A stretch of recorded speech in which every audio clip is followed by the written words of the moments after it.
نحمده ونصلي على رسوله الكريم اللهم صل وسلم دائما ابدا على حبيبك خير الخلق كلهم اما بعد فاعوذ بالله من الشيطان الرجيم بسم الله الرحمن الرحيم ومن احسن قولا ممن دعا الى الله وعمل صالحا وقال انني من المسلمين وقال تعالى قل هذه سبيلي ادعو الى الله على بصيرة انا ومن اتبعني وسبحان الله وما انا من المشركين قال النبي صلى الله تبارك وتعالى عليه وسلم في معنى الحديث أنتم تتمون 70 أمة وأنتم خيرها وأكرمها على الله أو كما قال صلى الله تبارك وتعالى عليه وسلم.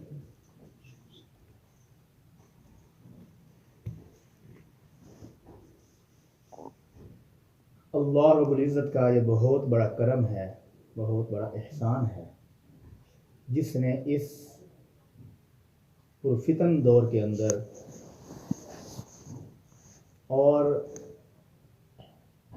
ایسے ماحول کے اندر جس میں چاروں طرف باطل چھایا ہوا بظاہر نظر آتا ہے،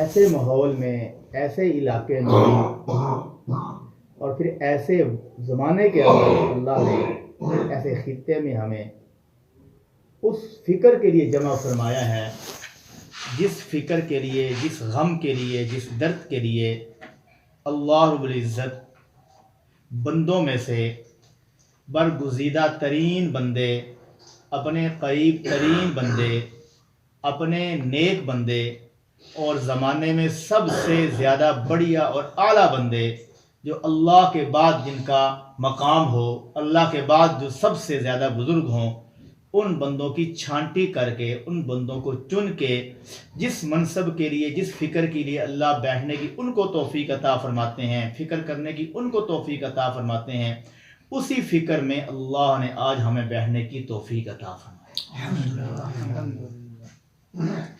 یہ حضور اکرم صلی اللہ علیہ وسلم کی محنت کا معجزہ ہے،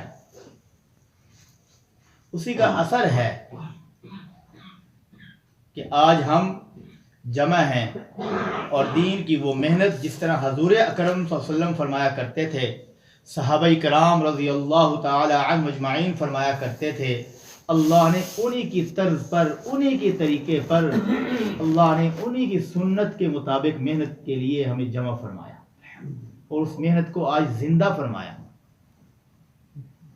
اگر یہ شکل ہمارے سامنے آج محنت کی نہ ہوتی تو ہمیں کیسے پتہ چلتا کہ انبیاء علیہ السلام کیسے دنیا میں محنت کیا کرتے تھے، حضور اکرم صلی اللہ علیہ وسلم کیسے محنت کیا کرتے تھے، اور صحابہ کرام رضی اللہ تعالی عنہم اجمعین کیسے محنت کیا کرتے تھے، اہل بیت رضوان اللہ تعالی اجمعین کیسے محنت کیا کرتے تھے، اولیاء عظام رحمۃ اللہ علیہم کیسے محنت کیا کرتے تھے، ہمیں ہمارے سامنے وہ کیسے نقشہ ہوتا، کیسے وہ صورت ہوتی۔ اور دین کی محنت ایک ایسی چیز ہے، جب دنیا میں دین کی محنت کو اللہ زندہ فرماتے ہیں کہ اس بات کی نشانی ہے، اس بات کی دلیل ہے، اللہ نے دنیا میں اس دور کے اندر، جس زمانے میں دین کی محنت شروع ہو جائے، صحابہ کرام حضور اکرم صلی اللہ علیہ وسلم کے طریقے پر شروع ہو جائے، صحابہ کرام رضی اللہ عنہم کے طریقے پر شروع ہو جائے، تو یہ سمجھ لیا جائے کہ اس دور میں اللہ نے دین کو دنیا میں زندہ کرنے کا ارادہ فرما لیا۔ یہ دلیل ہے، یہ نشانی ہے، اللہ نے دنیا میں دین کو زندہ کرنے کا ارادہ کر لیا ہے۔ دین تو قبول ہی قبول ہے، دین کی محنت اللہ کے ہاں قبول ہی قبول ہے، اس میں اپنے آپ کو قبول کروانے کی ضرورت ہے۔ اس لیے جو اللہ کی طرف بلانا انبیاء علیہ السلام کا کام تھا، ہمارے یہ ڈاکٹر خالد صاحب آپ نے سنے ہوں گے، قریب ہی رہتے ہیں، وہ ایک ملک میں گئے تو وہاں پاکستان کا سفیر تھا، پاکستان کی طرف سے نمائندگی کرنے والا سفیر سفارت خانے میں، تو تو انہوں نے اس سے ایک بات پوچھی کہ بتاؤ کہ تیرے پیچھے بیعت کیا ہے، کس کی طاقت ہے؟ اس نے کہا میرے پیچھے صدر پاکستان کی طاقت ہے، وزیر اعظم پاکستان کی طاقت ہے، پورے ملک کی طاقت ہے میرے پیچھے. میں ملک کی طرف سے، میں صدر کی طرف سے سفیر ہوں، میں ان کا نمائندہ ہوں، ان کا سفیر ہوں، پوری طاقت ان کی میرے ساتھ ہے. انہوں نے کہا کہ تم اگر اللہ کے سفیر ہوتے تو آپ کے پیچھے کس کی طاقت ہوتی؟ اس نے کہا میرے پیچھے اللہ کی طاقت ہوتی. فرمایا کہ یہی انبیاء علیہ السلام کہا کرتے تھے، وہ اللہ کے سفیر ہوا کرتے تھے، اللہ کی نمائندگی کرتے تھے، اللہ کے نمائندہ ہوا کرتے تھے. ان کے پیچھے اللہ کی طاقت تھی، جو ان کے مقابلے میں آتا تھا وہ پاش پاش ہو جاتا تھا. اللہ کا مقابلہ کون کر سکتا ہے؟ یہ اتنا اونچا کام ہے. اس لیے فرمایا ومن احسن قولا ممن دعا الى الله وعمل صالحا وقال انني من المسلمین. یہاں اللہ نے اس محنت کے بولوں کی طاقت کو اور اس کے کمال کو، اس کی قیمت کو بتایا ہے کہ میرے نزدیک کیا قیمت ہے، میرے نزدیک یہ بول کیسے ہیں میری طرف بلانا. فرمایا کہ اس سے حسین، اس سے زیادہ خوبصورت، اللہ کہہ رہے ہیں میرے نزدیک، کہ میرے نزدیک اللہ اپنا بتا رہے ہیں، اپنی پسند کو بتا رہے ہیں. اللہ صراحتاً یہاں پر کیا بتا رہے ہیں؟ اپنی پسند کو ہمیں بتا رہے ہیں، اپنی رضا کو بتا رہے ہیں، اپنی مرضی کو بتا رہے ہیں کہ میرے نزدیک سب سے زیادہ پسندیدہ وہ بول ہیں جو بندہ اللہ کی طرف بلانے میں بولتا ہے. فرمایا اس سے زیادہ خوبصورت اور پسندیدہ اور اچھے اور حسین ترین بول کس کے بول ہو سکتے ہیں، کس کی بات ہو سکتی ہے جو اللہ کی طرف بلاتا ہے اور اچھے عمل کرتا ہے. وَعَمِلَ صَالِحًا وَقَالَ إِنَّنِي مِنَ الْمُسْلِمِينَ، اور کہتا ہے میں مسلمانوں میں سے ایک مسلمان ہونے کی حالت میں اور اپنے آپ کو ایک عام مسلمان سمجھتے ہوئے تواضع اور انکساری کے ساتھ جو لوگوں کو اللہ کی طرف بلاتا ہے، جیسے انبیاء علیہ السلام بلایا کرتے تھے. فرمایا اس کی زبان سے نکلے ہوئے بول یہ سب سے زیادہ مجھے پسند ہے، اور یہ بولنے والا سب سے زیادہ اس کائنات میں مجھے پسند ہے. اس لیے انبیاء علیہ السلام جو کیونکہ یہ بول سب سے زیادہ حسین ترین ہے اور اللہ کو پسند ہیں، اللہ کی رضا سب سے زیادہ ان بولوں میں ہے. اس لیے اللہ جن بندوں سے سب سے زیادہ راضی ہوتا ہے وہ سب سے زیادہ جو حسین ترین ظاہر اور باطن کے اعتبار سے لوگ ہوتے ہیں، یعنی انبیاء علیہ السلام. اللہ ان کو ان بولوں کے لیے جو اللہ کے یہاں سب سے زیادہ حسین ترین اور خوبصورت ہیں، ان بولوں کے لیے اللہ حسین ترین ہستیوں کو جو ظاہر اور باطن کے اعتبار سے حسین ترین ہو، اللہ ان کو پسند کرتا ہے، ان چنتا ہے.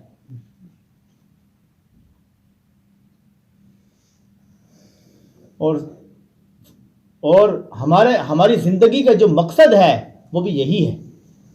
فرمایا خلق الموت والحیات لیبلوکم ایکم احسن عملا،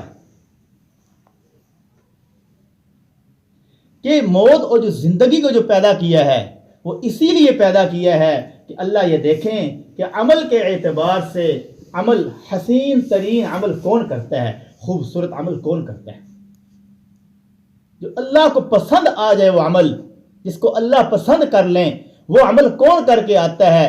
اور جس بات کو اللہ کہہ رہے یہ سب سے زیادہ پسندیدہ عمل ہے میرے نزدیک، تو وہ تو ہماری زندگی کا مقصد ہے کہ اللہ نے پیدا ہی اس لیے کیا کہ ہم حسین اعمال کر کے اللہ کے ہاں پیش کریں. تو اعمال میں سب سے زیادہ، ان حسین اعمال میں سب سے زیادہ احسن عمل، حسین عمل کیا فرمایا؟ وہ دعوت کے بول ہیں، میری طرف بلانے کے بول ہیں. کیونکہ اللہ نے بنایا بھی انسان کو حسین ترین ہے، سب سے زیادہ خوبصورت اس کائنات میں اللہ نے اس انسان کو بنایا ہے، اور انسان کی زبان سے نکلے ہوئے بول سب سے زیادہ حسین جو اللہ کی طرف بلائے. کسی جانور کے بارے میں نہیں کہا، کسی فرشتے کے بارے میں نہیں کہا کہ جو فرشتہ، کوئی اور مخلوق نہیں، انسان کے بارے میں کہا کہ یہ انسان کی زبان سے نکلے ہوئے وہ بول جو اللہ کی طرف بلانے میں یہ استعمال کرتا ہے، یہ اللہ کو سب سے زیادہ پسند ہے. اس سے زیادہ پسند کوئی اللہ کے نزدیک کوئی عمل نہیں. 4 قسمیں کھا کر کیا فرمایا؟ لقد خلقنا الانسان فی احسن تقویم. سب سے زیادہ خوبصورت انسان کو بنایا گیا، سب سے زیادہ خوبصورت ڈھانچے میں اس کو ڈھالا گیا، اور اس کو سب سے زیادہ خوبصورت بنایا اور خوبصورت عمل کا مطالبہ کیا کہ میرے بندے، میں نے تجھے پیدا کیا، تیری زندگی تیری موت کا مقصد ہی یہ ہے، تیری موت و حیات کا مقصد ہی یہ ہے، دنیا میں پیدا ہونے اور مرنے کا مقصد ہی یہ ہے. جب پیدا ہونے سے لے کر موت تک کا ساری زندگی کا مقصد یہی بتا دیا، پیچھے کیا رہ گیا؟ کیا ہے؟ لیبلوکم ایکم احسن عملا، کہ احسن حسین عمل کون کر کے آتا ہے؟ حسین چیز وہ ہوا کرتی ہے جس کے حسن کی کوئی کسی دلیل کی ضرورت ہی نہیں ہوتی. وہ ظاہر اور باطن کے اعتبار سے دور سے ہر ایک کو، کم عقل والے کو، ذہین تنین کو، سب کو نظر آ رہا ہوتا ہے کہ یہ خوبصورت چیز ہے، اس کے لیے کسی دلیل کی ضرورت نہیں ہوتی. یہ ایسے بول ہیں. اور فرمایا قل هذه سبیلی ادعو الی اللہ علی بصیرۃ انا ومن اتبعنی وسبحان اللہ وما انا من المشرکین. آپ فرما دیجئے کہ یہ ہے میرا راستہ. کون کہہ رہے ہیں جی؟ اللہ جل شانہ فرما رہے ہیں حضور اکرم صلی اللہ علیہ وسلم سے آپ اپنی زبان سے یہ کہہ دیجئے. ایک ہے میں کہوں کہ آپ کا یہ راستہ ہے، آپ اپنی زبان اقدس سے، مبارک زبان سے، ما ینطق عن الہوى ان ہوا الا وحی یوحا، جس زبان سے نکلا ہوا زندگی کا ہر بول میری وحی اور میری رضا اور میری مرضی ہے، اپنی خواہش کے مطابق نہیں ہے. اس زبان سے آپ یہ ان کو بول کر کہیے خود کہ اپنی طرف نسبت کر کے. ایک ہے میں نسبت کروں کہ آپ کا یہ راستہ ہے، ایک ہے آپ خود اپنی زبان اقدس سے اپنی طرف نسبت کریں کہ یہ میرا راستہ ہے. کیا راستہ ہے؟ ادعو الی اللہ، میں لوگوں کو اللہ کی طرف بلاتا ہوں. یہ اللہ کی طرف بلانا میری زندگی کا کیا ہے؟ مقصد ہے. یہ میرا راستہ ہے. آپ کو کہا گیا کہ آپ فرما دیجئے یہ ہے میری زندگی کا مقصد، یہ ہے میرا راستہ جس کے لیے میں دنیا میں آیا ہوں. علی بصیرۃ، اندھا دھن نہیں، سمجھ بوجھ کر، بصیرت کے ساتھ، پورا سمجھ کر اس کی حقانیت دل میں اتری ہوئی ہے، دل کی گہرائی سے یہ بات کر رہا ہوں، بصیرت کے ساتھ یہ کر رہا ہوں، بصیرت کے ساتھ اللہ کی طرف بلا رہا ہوں. لکیر کا فقیر بن کر نہیں، کہہ دیا اور صرف نہیں، پوری بصیرت کے ساتھ. وہ حضور اکرم صلی اللہ علیہ وسلم کے عقل کے 100 حصے کیے گئے، ایک حصہ ساری کائنات کو دیا گیا، 99 حصے حضور اکرم صلی اللہ علیہ وسلم کو دیے گئے. وہ اتنی عقل مند ہستی، آپ فرما دیجئے میں اپنی پوری بصیرت کے ساتھ سمجھ کر یہ بات کر رہا ہوں، اور سمجھ کر اللہ کی طرف بلا رہا ہوں. پھر صرف میں ہی نہیں، انا ومن اتبعنی، میں بھی اور جس نے میری اتباع کی، اور جس نے یہ کلمہ لا الہ الا اللہ محمد الرسول اللہ پڑھا اور پڑھ کر جو مجھ پر ایمان لایا، میرے ساتھ برابر کا اس کام میں شریک ہے. جیسے میرا یہ کام ہے دن رات کا اوڑھنا بچھونا، اس کا بھی یہی کام ہے اوڑھنا بچھونا. انا ومن اتبعنی، جوڑ دیا، انا ومن اتبعنی، میں اور میرے ماننے والے، میں اور میری امت، میں اور مسلمان، ساری امت کا یہ کام. اللہ اس کام کی قدر کرنے کی توفیق عطا فرمائے. اس کام کو جو آج تک ہم نہ سمجھے اور اس کی دل میں قدر نہ آئی، اس کی عظمت نہ آئی، آج سے ہم توبہ کریں. یا اللہ اتنا اونچا کام، جو سفارت والا کام، نمائندگی والا کام، حضور اکرم صلی اللہ علیہ وسلم والا کام، انبیاء علیہ السلام والا کام، اس کام کو کرنا دور کی بات ہے، آج تک ہم اس کام کو وہ اہمیت بھی نہ دے سکے جو دینی چاہیے تھی. ایک بندے کو یہاں سے کراچی بھیجا جاتا ہے، کہا جاتا ہے کہ تو نے راستے میں جو جانا ہے ہوائی جہاز کا سفر کرنا ہے. یہ کہنے والا مالک کہتا ہے کہ تو نے کہاں کا سفر کرنا ہے؟ ہوائی جہاز کا سفر کرنا ہے. یہ ایک آرڈر ہے میرا، ٹرین پہ نہیں ذلیل ہونا. تو میرا نمائندہ ہے، تو میرا سفیر ہے، تو میرا نوکر ہے، تو میرا غلام ہے. تجھے ایسے نہیں، تو نے ہوائی جہاز کا سفر بھی کرنا ہے، تیری سہولت کے لیے کر رہا.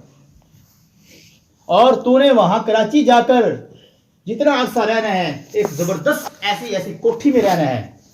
ہوائی جہاز کا ٹکٹ میرے ذمے اور اس کی وہ بھی میرے ذمے. وہاں جا کر تو نے اچھی سی جگہوں کی سیر بھی کرنی ہے، وہ سیر بھی میرے خرچہ میرے ذمے. اچھے ہوٹلوں پہ اچھے کھانے کھانے ہیں، مچھلی کھانی ہے اور چھوٹا گوشت کھانا ہے، یہ کھانا ہے وہ کھانا ہے. اور ساتھ ہی میں یہ کہہ رہا ہوں بیوی بچوں کو ساتھ لے کر جاؤ، ان کا خرچہ بھی میرے ذمے، ان کو بھی اچھی جگہوں کی سیر کرانی ہے. یہ کہ جس مقصد کے لیے تو یہ بھیج رہا ہوں، یہ کام جب تک نہ ہو تو نے واپس نہیں آنا. اور سب سے پہلے اس کو ٹائم دینا، اس کام کو، یہ جو چیز بنوانی ہے وہاں سے یہ چیز بنوا کے لے کے آنی ہے، سب سے زیادہ اس کو ٹائم دینا ہے. پھر جو بچ جائے اس کو ٹائم دینا ہے، اپنے بیوی بچوں کو، اپنی ضروریات کو. وہ کہتا ہے ٹھیک ہے. وہ وہاں جاتا ہے وہ بھول جاتا ہے سب کچھ. وہ ہوائی جہاز کا سفر کرتا ہے، بیوی بچوں کو ساتھ لے کے جاتا ہے. اچھی کوٹھی جو ہے نا وہ بھی کرائے کے لیے مہینے 2 مہینے کی جتنا رہنا لے لیتا ہے. اچھے کھانے بھی کھاتا ہے، بیوی بچوں کو کھلاتا ہے، اچھی جگہوں کی سیر کرتا ہے، وہاں گاڑی خرید لیتا ہے، سارے کام کرتا ہے. کوئی پوچھتا ہے جی کراچی کس کے لیے آئے ہو؟ کہتے ہیں کراچی بس یہ گھومنے گھامنے کے لیے. وہ جس مقصد کے لیے مالک نے بھیجا تھا کہ وہ فلانی چیز بنوا کے لے کے آنی ہے، وہ اس کے لیے ٹائم ہی نہیں ہے میرے پاس. پھر وہ تو پوچھے گا، کوئی نہیں، اس نے یہ بھی تو حکم دیا ہے نا ہوائی جہاز کا سفر کرنا. میں نے دیکھو سفر کیا، اس کا حکم پورا کیا ہے. اس نے کہا اچھی رہائش کوٹھی میں رکھنا، میں نے رکھی ہے. اس نے کہا بیوی بچوں کو ساتھ لے کے جانا، میں بیوی بچوں کو ساتھ لے کے آیا ہوں. اس نے کہا اچھے کھانے کھلانا، میں نے اچھے کھانے کھلا رہا ہوں. اس نے کہا بیوی بچوں کو خوش رکھنا، میں ان کو خوش رکھ رہا ہوں. یہ بھی تو اسی کے حکم ہے. السلام. ان کاموں کو اسی نے حکم دیا ہے. وہ کیا کہتا ہے ان کاموں کا بھی اسی نے حکم دیا ہے. یہ بھی تو کام ہے سارے. اگر اس ایک چیز کے بنوانے میں لگ جاؤں، پھر اس نے بھی کہا تھا کہ یہ سارے جو حکم تو پورے کرے گا نا، تو جب تو واپس آئے گا ہر حکم پر انعام دوں گا. ہوائی جہاز کے سفر پر انعام، بھی بچوں کو ساتھ لے جانے پر انعام، وہاں اچھی سیریں کرنے پر انعام، اچھے کھانے کھانے پر انعام، وہاں گاڑی خرید کر بھی بچوں کو خوب سیر کر پورے کراچی کی کرانے پر انعام، اچھی کوٹھی بک کرانے پر انعام. سب چیزوں پر انعام ملے گا. اور جو کام کر کے آئے گا اس کو بڑا انعام ملے گا.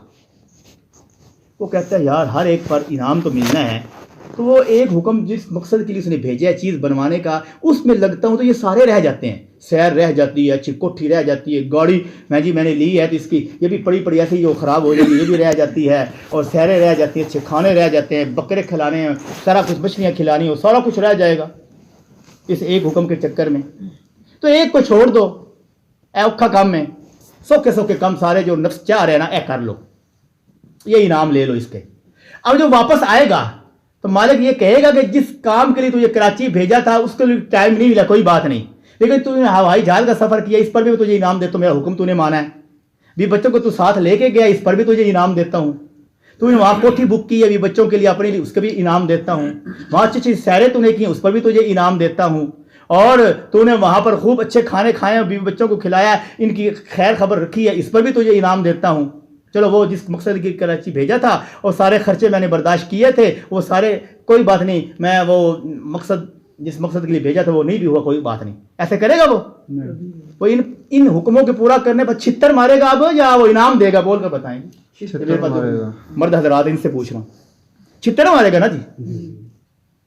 پہلے تو انعام دے رہا تھا. اگر وہ مقصد پورا کر کے آتا ہے جس مقصد کے لیے کراچی بھیجا تھا، پہلے اس کو ٹائم دیتا ہے، پھر بھی بچوں کے ان سارے کاموں پر وہ ٹائم دیتا ہے، تو پھر اس کو ان سارے حکموں کے پورا کرنے پر انعام ملے گا مزید ہے یا ڈانٹ ڈپٹ ہوگی؟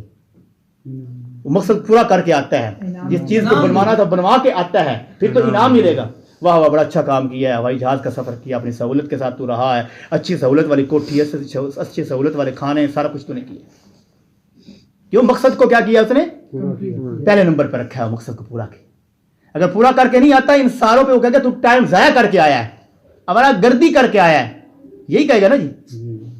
اب آپ نے بتانا ہے، ناراض نہیں ہونا کہ اللہ نے جس مقصد کے لیے دنیا میں بھیجا ہے، میرا دین دنیا میں زندہ کر کے آؤ، میرے دین کو پروان چڑھا کے آؤ، میرے حکموں کو زندہ کر کے آؤ، میرے نبی علیہ السلام کی سنتوں کو زندہ کر کے آؤ، شیطان کا راستہ نہ چل کے آؤ، نفس کا راستہ نہ چل کے آؤ، ان کی مان کر نہ آؤ، دنیا میں میری مان کر آؤ، اور ساتھ جو ہے نا شادی بھی کرو، مکان بھی جو ہے نا لو، اور گاڑیاں بھی لو، اور ساتھ جو ہے نا کھانے بھی کھاؤ، اچھے اچھے کپڑے بھی پہنو، سارے کاموں کو کرو، یہ میرا حکم ہے۔ لیکن جس مقصد کے لیے دنیا میں بھیج رہا ہوں، جس مقصد کے لیے یہ ساری تمہاری ضروریات تمہارے ساتھ لگائی ہیں، ان کو حکم دیا ہے تاکہ تم آسانی اور سہولت کے ساتھ دنیا میں اس مقصد کو پورا کر کے آؤ جس مقصد کے لیے دنیا میں بھیجا ہے۔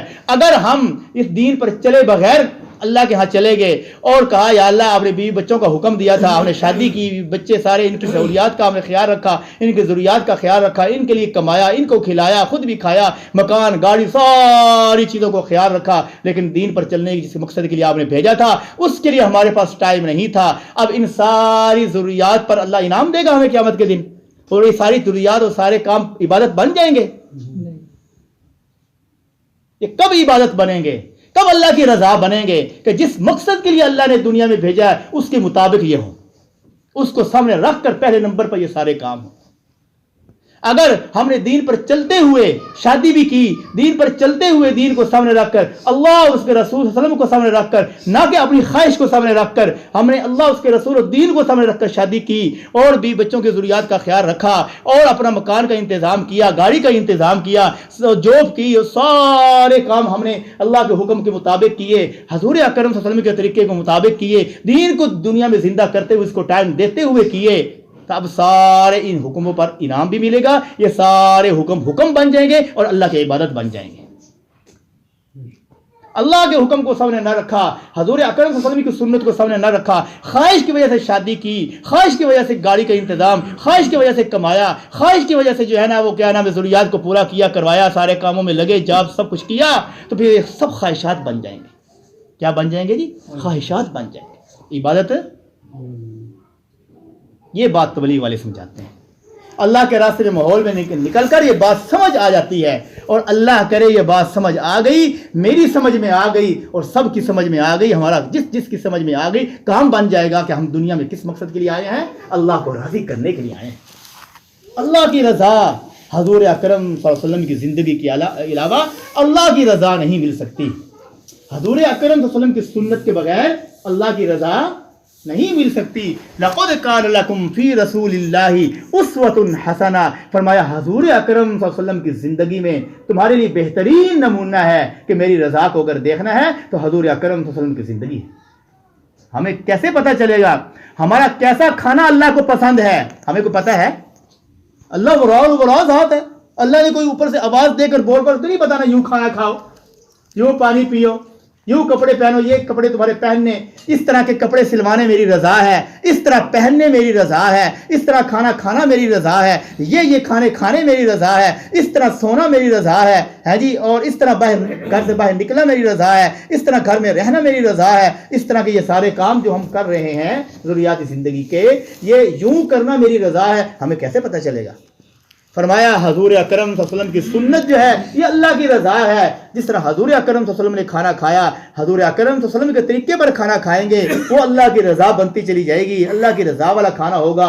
حضور اکرم صلی اللہ علیہ وسلم کے طریقے پر سوئیں گے، وہ سونا اللہ کی رضا بنتا چلا جائے گا۔ حضور اکرم صلی اللہ علیہ وسلم کے طریقے پر گھر میں داخل ہوں گے، وہ داخل ہونا اللہ کی رضا کے مطابق ہوگا۔ حضور اکرم صلی اللہ علیہ وسلم کے طریقے کے مطابق گھر سے باہر نکلیں گے، وہ اللہ کی رضا بنتا چلے جائے گا۔ پھر جو کام جو بھی اللہ کے حکم کے مطابق، حضور اکرم صلی اللہ علیہ وسلم کے طریقے کے مطابق، حضور اکرم صلی اللہ علیہ وسلم کے بتائے ہوئے احکامات کے مطابق کریں گے تو وہ بھی اللہ کی رضا بنتے چلے جائیں گے۔ وہ کمانا اللہ کی رضا بنتا چلا جائے گا، وہ کھانا اللہ کی رضا بنتا چلا جائے گا، وہ پہننا اللہ کی رضا بنتا چلا جائے گا۔ سارے کام اللہ کی جب رضا بنتے چلے جائیں گے، یہی کام کھانا پینا سونا جاگنا اٹھنا بیٹھنا، یہ شادی بیاہ، یہ کپڑے پہننے اتارنے، یہ پھر ہمارے لیے عذاب نہیں بنے گے، جاب ہمارے لیے عذاب نہیں بنے گی، پیسہ ہمارے لیے عذاب نہیں بنے گا، یہ ساز و سامان ہمارے لیے عذاب نہیں بنے گا، یہ گاڑی ہمارے لیے عذاب نہیں بنے گا، یہ تجارت ہمارے لیے عذاب نہیں بنے گا۔ ورنہ اگر اللہ کی رضا نہ ہوئی، حضور اکرم صلی اللہ علیہ وسلم کا طریقہ نہ ہوا، یہ سب ہمارے لیے عذاب بنیں گے، ہم انہی میں الجھ کر رہ جائیں گے۔ نماز کا ٹائم نہیں ملے گا، تسبیحات کا ٹائم نہیں ملے گا، تلاوت کا ٹائم نہیں ملے گا، اللہ ایسی برکت چھین لیں گے ان کے اندر سے. کیوں؟ اللہ کی رضا کو سامنے رکھ کر نہیں کیا گیا. اللہ کی رضا حضور اکرم صلی اللہ علیہ وسلم کی زندگی کے علاوہ نہیں ہو سکتی. اللہ نے یہ ضابطہ بتلا دیا. قرآن پاک کی آیات ہمارے لیے ضابطے ہیں. قل ان کنتم تحبون اللہ فاتبعونی یحببکم اللہ ویغفر لکم ذنوبکم واللہ غفور رحیم. اب فرما دیجئے کہ اگر تم اللہ سے محبت کرنا چاہتے ہو, اللہ کی محبت تک پہنچنا چاہتے ہو, اللہ کے محبوب بننا چاہتے ہو, تو تم میری اتباع کرو, میری زندگی کو اختیار کرو, میری سنتوں کو اختیار کرو, میرے احکامات کو اختیار کرو, میرے طریقے کے مطابق سارے کام کرو.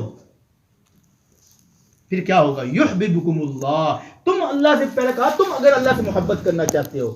اب اللہ نے انداز بدل لیا, الفاظ بدل لیے کہ پہلے فرمایا اگر تم مجھ سے محبت چاہتے ہو, میری محبت تک رسائی چاہتے ہو.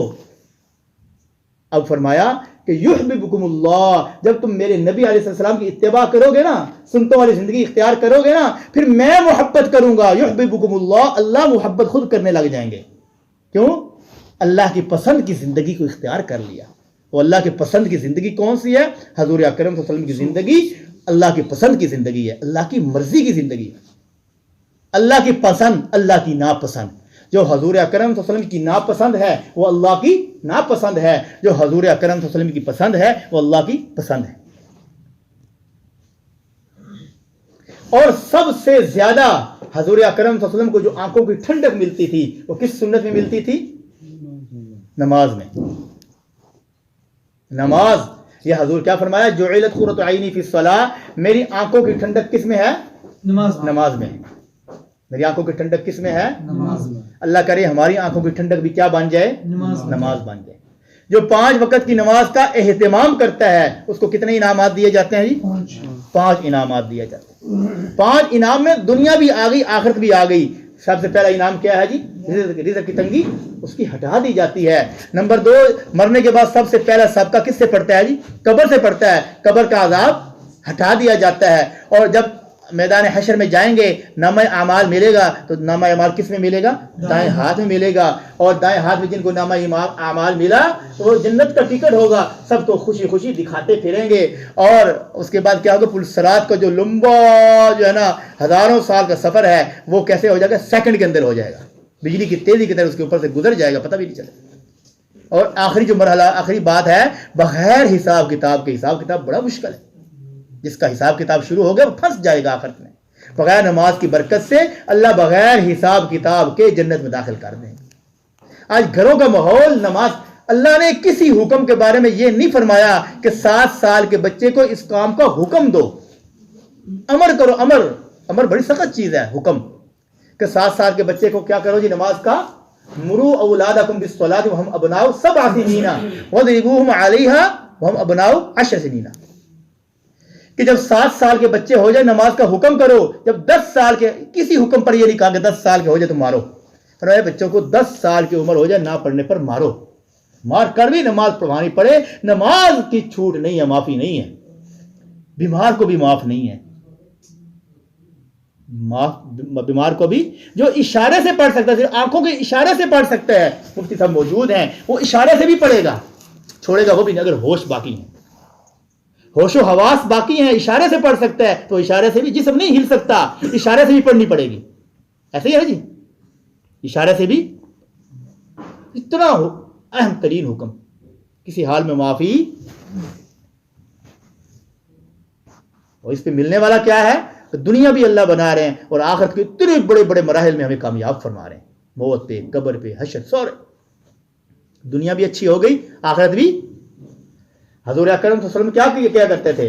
صحابہ کرام اجمعین کیا کرتے تھے کہ آپ کو گھر میں بلاتے, آپ جس جگہ وہاں نماز پڑھ لیتے 2 رکعت, اس کو گھر والے کیا بنا لیتے؟ مصلی بنا لیتے, گھر کی مسجد بنا لیتے. ذکر عبادت کے لیے اس جگہ کو مختص کر لیتے. وہ گھر کی مسجد ہوا کرتی تھی.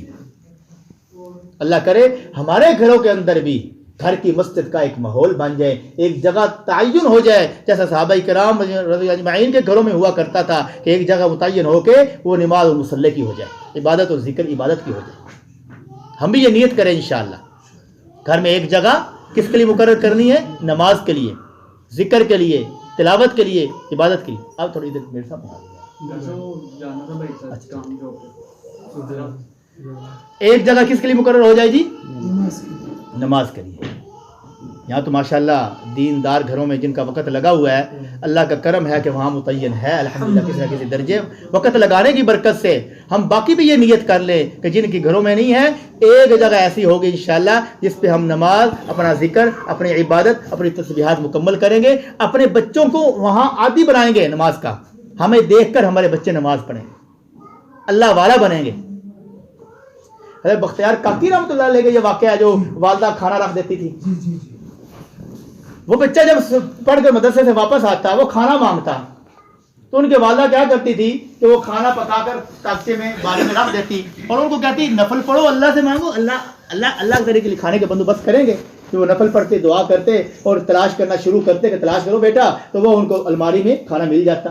ان کا یقین بن گیا کہ نماز سے کھانا ملتا ہے، اللہ سے مانگنے سے کھانا ملتا ہے، اللہ عطا کرتے ہیں. ایک دن جو ہے نا اتفاق سے والدہ گھر نہیں تھی، کہیں گئی ہوئی تھی تو بھول گئی، دیر ہو گئی.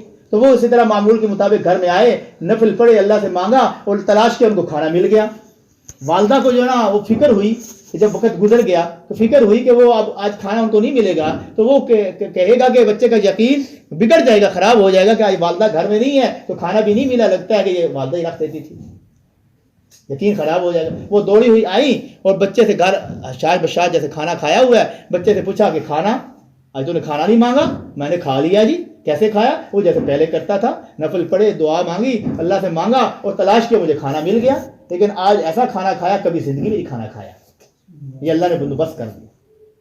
یہ ہے والدین کی محنت اپنے اولاد پر اللہ والا بنا کر. آج ہمیں یہ تو فکر ہے ہمارے مرنے کے بعد اولاد کا کیا بنے گا. دنیاوی اعتبار سے یہ نہیں پتا ہمارے مرنے کے بعد دینی اعتبار سے اور اخروی اعتبار سے کیا بنے گا، اور یہ بھی نہیں پتا کہ ہماری اولاد کا ان کے مرنے کے بعد کیا بنے گا.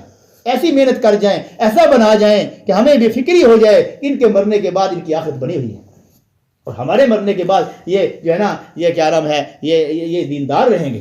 فرمایا 3 چیزیں صدقہ جاریہ ہے. بندہ جب اس کی آنکھ بند ہوتی ہے تو نامہ اعمال بند ہو جاتا ہے، نیکیاں آنی بند ہو جاتی ہیں. 3 چیزیں صدقہ جاریہ، کنواں کھدوا دیا، لنگر کھلوا دیا. ہاں جی، جب تک وہ سبیل چلتی رہے گی، کھانا چلتا رہے گا. کوئی ایسا خیر کا کام کر دیا، سڑک بنوا دی، نہر کھدوا دی، مسجد بنوا دی، نماز پڑھی جائے گی، جب تک پڑھی جائے گی اس کو صدقہ جاریہ، اس کو ثواب ملتا رہے گا. نمبر 2، علم پڑھا اور پڑھا دیا. جب تک وہ لوگ پڑھتے رہیں گے، پڑھاتے رہیں گے، عمل کرتے رہیں گے، کرواتے رہیں گے، وہ علم کے ایک فیض چلتا رہے گا، سلسلہ چلتا رہے گا، اس کو ثواب ملتا رہے گا. تیسری چیز کیا فرمائی؟ نیک اولاد ہے جو اس کے مرنے کے بعد بھی اس کو یاد رکھے، دعاؤں میں یاد رکھے، یعنی اس کے لیے دعا کرتی رہے، نیک اعمال کر کر کے ان کے لیے دعا کرتی رہے. یہ صدقہ جاریہ ہے. جب تک دعا کرتی رہے گی اللہ اس کا اجر دیتے رہیں گے اور ہماری مغفرت کرتے رہیں گے ہماری اولاد کی برکت سے، دعا سے. ہمارے مرنے کے بعد ہمارے لیے کیا صدقہ ہے؟ صدقہ جاریہ ہے. مرنے کے بعد کیا عمل ہے کہ جو ہمارے مرنے کے بعد ہمارے کام آئے؟ یہ سب کچھ تو وہ ہے جو ہماری زندگی میں کام آنے والا ہے، وہی بنا کے اگر جا رہے ہیں. اگر آنکھ بند ہو گئی تو یہ تو ہمارے مرنے کے بعد کوئی پتہ نہیں ہے ہماری اولاد اس کا کیا کرے گی، اس مال کے ساتھ کیا کرے گی، اس گاڑی کے بعد کے ساتھ، اس مکان کے ساتھ، جائیداد کے ساتھ کیا کرے گی. ان پہ لڑائیاں شروع ہو جائیں گی یا اتفاق رہے گا؟ نیک اعمال ہوں گے کہ برے اعمال ہوں گے؟ اچھے اعمال میں یہ مال خرچ ہوگا کہ برے میں؟ اگر ان کی زندگی پلٹ گئی، وہ دین والی زندگی بن گئی، ہمارے مرنے کے بعد ہمارے اس مال سے وہ فائدہ اٹھا کر دین کے راہوں میں خرچ کر کے ہمیں ثواب ملتا رہے گا. اگر وہ برے بن گئے، گناہگار بن گئے، وہ پٹری سے اتر گئے، اللہ نہ کرے ہمارے مرنے کے بعد یہی ہمارا مال ہماری کشتی کے ڈوبنے کا اور ان کی کشتی کے ڈوبنے کا، ہماری آخرت کے برباد ہونے کا، ان کی آخرت کے برباد ہونے کا وسیلہ اور ذریعہ بن جائے. پھر علم کو حاصل کرنا اور آگے حاصل کروانا، آگے یعنی کہ آگے پہنچانا، تاکہ اس سے جتنا وہ نفع پہنچاتا رہے گا اور جو پڑھتے پڑھاتے رہیں گے، جب تک یہ سلسلہ چلتا رہے گا. ایک کو حافظ قرآن بنا دیا، بیٹے کو حافظ قرآن بنوا دیا ہے جی، وہ جب تک یہ سلسلہ چلتا رہے گا اپنی اولاد کو بنائے گا اور آگے اوروں کو پڑھائے گا. جب تک علم کی بنیاد رکھی وہ چلتا رہے گا، وہ ہمیں ثواب ملتا رہے گا. اور پھر ہمارے اوپر یہ فرض ہے ہم ضروریات زندگی کا علم حاصل کریں. صحابہ کرام کے دور میں ایک حجام کو، ابراہیم صاحب یہ واقعہ بیان کرتے ہیں اس کے اجتماعات پہ، کہ حجام کو جو ہے نا وہ اس کا اپنے عہدے کا علم تھا. حجام کے پاس امام ابو حنیفہ رحمۃ اللہ علیہ جاتے ہیں. حج تھا یا عمرہ تھا اس کے بعد, تو وہ حلق کروانا تھا. اس نے کہا جی حلق تو یہ عبادت ہے, یہ تو حلق عبادت ہے, تو لہذا آپ قبلے کی طرف رخ کریے. قبلے کی طرف منہ کیا, ان کا تکبیر کہیے. اب حجام کہہ رہا نہیں کہہ رہا ہے, انہوں نے تکبیر کہی. اس نے کہا جی پہلے دائیں طرف میری طرف کیجئے, دائیں طرف, پھر دائیں طرف پہلے بالوں کی بنائی, پھر بائیں طرف. پھر جو وہ بال تھے, وہ بال وہ کسی چیز میں ڈال کر, جیسے آج کل مثلا شاپر میں ڈال کر دے دیے, کسی چیز میں ڈال کر ان کو دے دیے کہ دفن کرنا. سر کو اوپر رکھیے, سر کو نیچے میں رکھیے. ہاں, سر کو اوپر کیجئے. اور پھر اس نے ان کا اجرت, عبادت کی کوئی اجرت نہیں ہے, تو عبادت اجرت کوئی نہیں. وہ نائی حجام جانتا تھا اپنے شعبے کے احکامات. آج اللہ معاف کرے, ناراض نہ ہوں, ہم ٹائم لگے ہوئے, وقت لگے ہوئے بھی مشکل ہے کہ وہاں تک پہنچے. آج علم کا ماحول ختم ہو گیا. اپنے شعبے کا جس میں میں لگی ہوئی ہوں, جس میں میں لگا ہوا ہوں, میں نے گھر میں کیسے کام کاج کرنے ہیں. میں نے ایک وہ درزی تھا, اس سے پوچھا مفتی صاحب سے کہ میرے پاس کپڑے بچ جاتے ہیں, کتنا کپڑا بچ جائے, تھوڑا واپس نہ کیا جائے تو کوئی گناہ نہیں ہے, وہ کتنا کپڑا ہو تو وہ واپس کرنا ضروری ہے جس کا کپڑا ہے. وہ بھی مفتی صاحب نے بتلایا. ہر ایک شعبے کے احکامات ہیں, وہ سیکھنے ہیں ہم نے.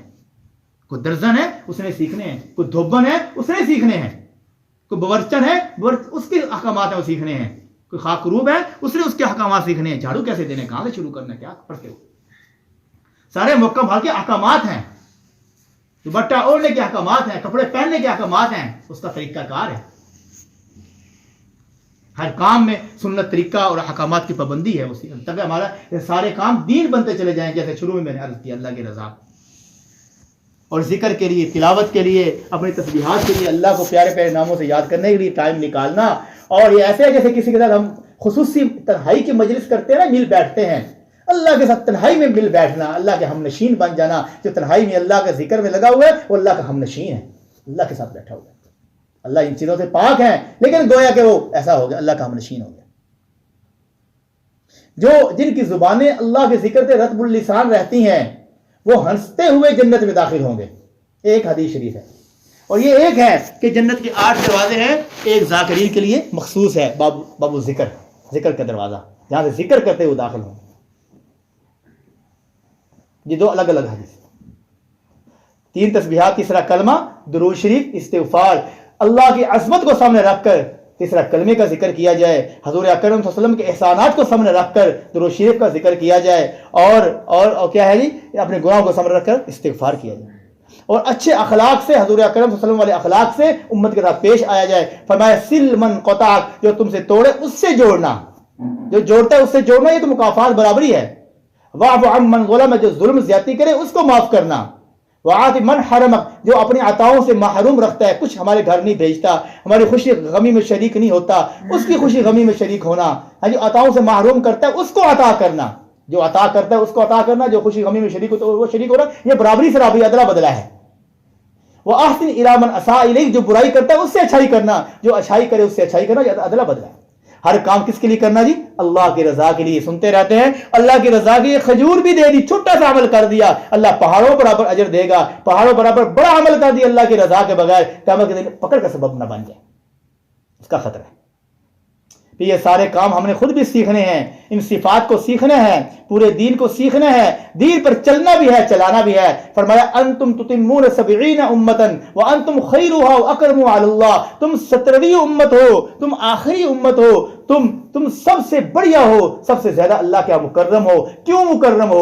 فرمایا کنتم خیر امت اخرجت للناس, تم سب سے بڑھیا امت ہو, تمہیں لوگوں کے لیے نکالا گیا. اخرجت للناس کہا, تمہیں لوگوں کے لیے نکالا گیا ہے, لوگوں کے نفع رسانی کے لیے, ان کے دینی فائدے کے لیے. آگے وضاحت کر دی, تأمرون بالمعروف وتنہون عن المنکر وتؤمنون باللہ, تم اچھی باتوں کا حکم کرتے ہو, بری باتوں سے منع کرتے ہو, اللہ پر ایمان رکھتے ہو. حضرت ام شریک رضی اللہ تعالی عنہ گھر گھر پھرتی تھی, ایک ایک گھر میں جا کر جو نا ان کو دعوت دیا کرتی تھیں, اور وہاں کے لوگوں کو پتہ چلا, مشرکین کو پتہ چلا, انہوں نے کیا کیا, منع کرنے کی کوشش کی, وہ نہ رکیں, اور لوگ اسلام کی طرف مائل ہوتی چلی گئیں, اور ان کو انہوں نے باندھ کر ان کو لے چلے کہ ان کے میکے ان کو چھوڑتے ہیں.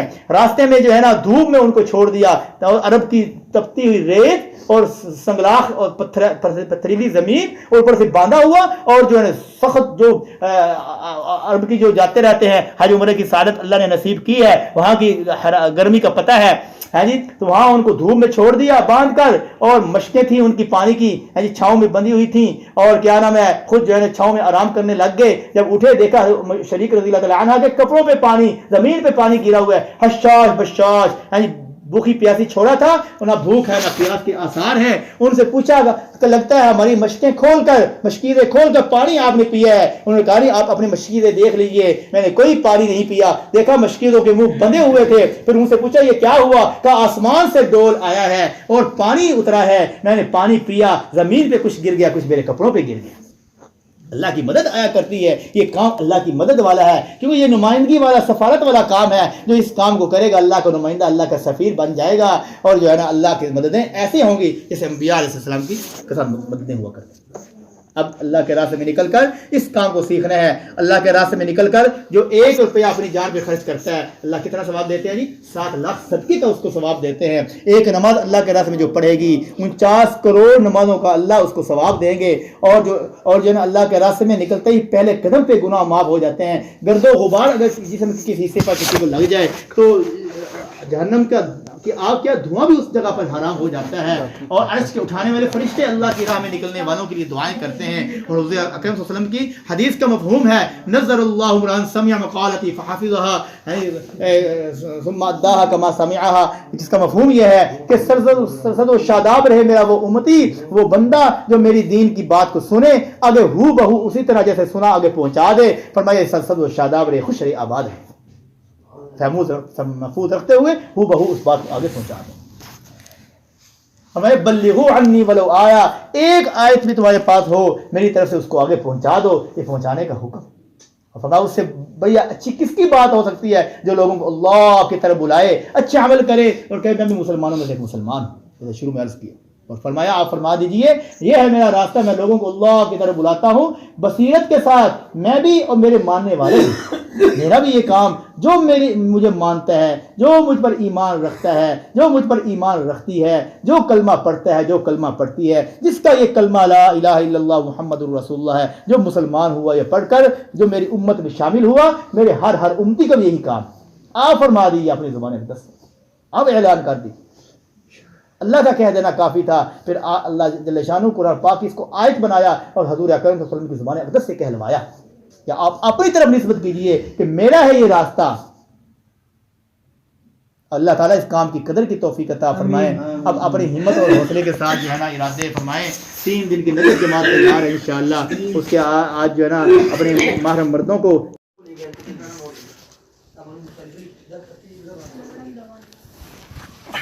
دعا ہوگی انشاءاللہ. دعا کے بعد یا رب لک الحمد کما ينبغي لجلال وجهك وعظیم سلطانك.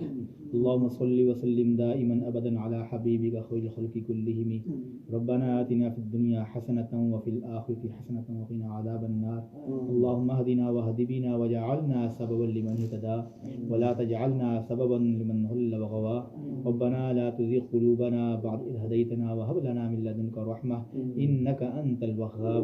اللهم وفقنا لما تحب وترضى من القول والفعل والعمل والنية.